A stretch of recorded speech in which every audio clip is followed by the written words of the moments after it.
నమస్తే గురుగారు. ఆయుష్మతి భవ. గురుగారు, న్యూమరాలజీ ప్రకారం 2వ తారీఖున పుట్టిన వాళ్ళు ఏ విధంగా ఉండే అవకాశం ఉంటుంది? వాళ్ళ పర్సనల్ లైఫ్ కావచ్చు, ప్రొఫెషనల్ లైఫ్ కావచ్చు, ఎలా ఉండే అవకాశం ఉందంటారు? 2వ నంబర్ జాతకులు అంటే ఏ నెలలో అయినా సరే 2వ తారీఖున కానీ 11వ తారీఖున కానీ 20వ తారీఖున కానీ 29వ తారీఖున కానీ పుట్టిన వాళ్ళు 2వ నంబర్ జాతకులు. ఏంటి వీళ్ళు ఎక్కువగా 2వ నంబర్ అంటే చంద్రుణ్ణి రిప్రజెంట్ చేస్తుంది. ఈ చంద్రుణ్ణి రిప్రజెంట్ చేసే ఈ నెంబరు వీళ్ళు చాలా అట్రాక్టివ్ పర్సనాలిటీతో ఉంటారు.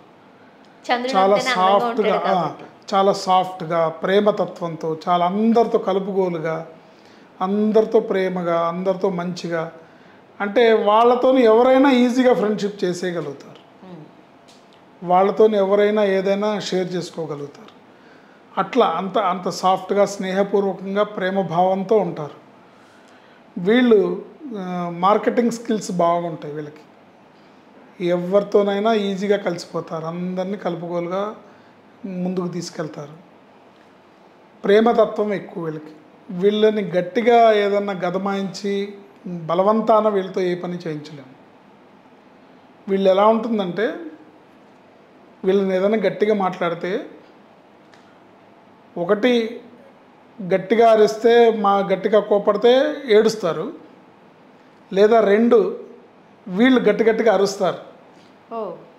2 రకాలు ఉంటారు దీంట్లో. వాళ్ళ పేర్లో ఉండే నెంబర్ని బట్టి వాళ్ళ క్యారెక్టర్ బిల్డ్ అవుతుంది. ఒక రకమేమో ఇంక ఏడ్చేస్తారు, నన్ను అంటావా, నన్ను ఇలా అన్నావు, నువ్వు అట్లా. 2వ క్యారెక్టర్ ఏంటంటే ఏడ్చుకుంటూ గట్టిగా మాట్లాడతారు. ఇదే మాటలు గట్టిగా అరుస్తారు. ఏంటి అందుకని వీళ్ళని హ్యాండిల్ విత్ కేర్ లాగా చూడాలి. ఏంటి వీళ్ళ పేర్లో రాంగ్ నెంబర్ ఉంటే ఇబ్బందులు పడతారు. పేర్లో రాంగ్ నెంబర్ ఉండకూడదు. ఏంటి వీళ్ళు అన్ని రకాలుగా వీళ్ళ ఫ్యామిలీలో ఎవరైతే ఫెమిలియర్ పర్సన్స్ ఉంటారో వాళ్ళ షేడ్లో వీళ్ళు వాళ్ళకన్నా ఎత్తుకెదుగుతారనమాట.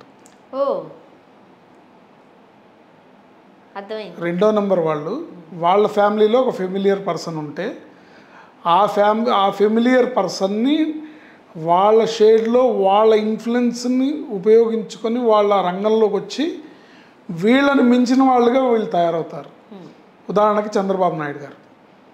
సో స్టార్టింగ్ ఎన్టీ రామారావు గారి షేడ్లో, ఎన్టీ రామారావు గారి పార్టీలో ఎన్టీ రామారావు గారు అల్లుడిగా వచ్చిన ఆయనకన్నా మించిన లీడర్ అయి, ఆయనకన్నా ఎక్కువ టర్మ్స్ సీఎంగా చేసి 4వసారి ముఖ్యమంత్రి అవుతూ ఎక్కువ లాంగ్ టర్మ్లో చేశారు. 2 పవన్ కళ్యాణ్ గారు, ఆయనది కూడా 2వ నెంబరే. సెప్టెంబర్ 2. చిరంజీవి గారిని బేస్ చేసుకొని వచ్చారు, కానీ చిరంజీవి గారిని మించి వెళ్తారు. పొలిటికల్గా ఇప్పుడు అట్లా ప్రూవ్ అయింది కదా. అంటే ఆయనకి అన్నానే గౌరవం ఉంది, ఈయన మెగాస్టార్, ఈయన స్థానం ఈయనదే. కానీ బట్ ఇప్పుడు పవన్ కళ్యాణ్ అంటే అందరు ఏమంటారు, అందరికీ ఫ్యాన్స్ ఉంటారు, కానీ పవన్ కళ్యాణ్కి భక్తులు ఉంటారు.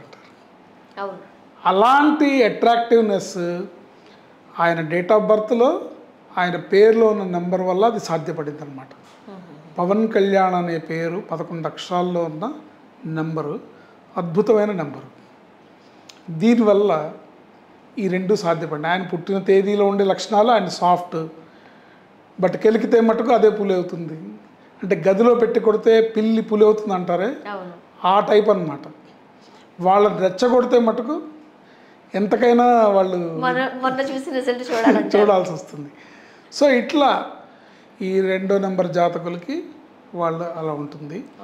వీళ్ళు ఎక్కువగా తల్లి బ్లెస్సింగ్స్ తీసుకోవాలి. ఏ పని చేసినా తల్లి బ్లెస్సింగ్తో చేస్తే వాళ్ళు సక్సెస్ అవుతారు.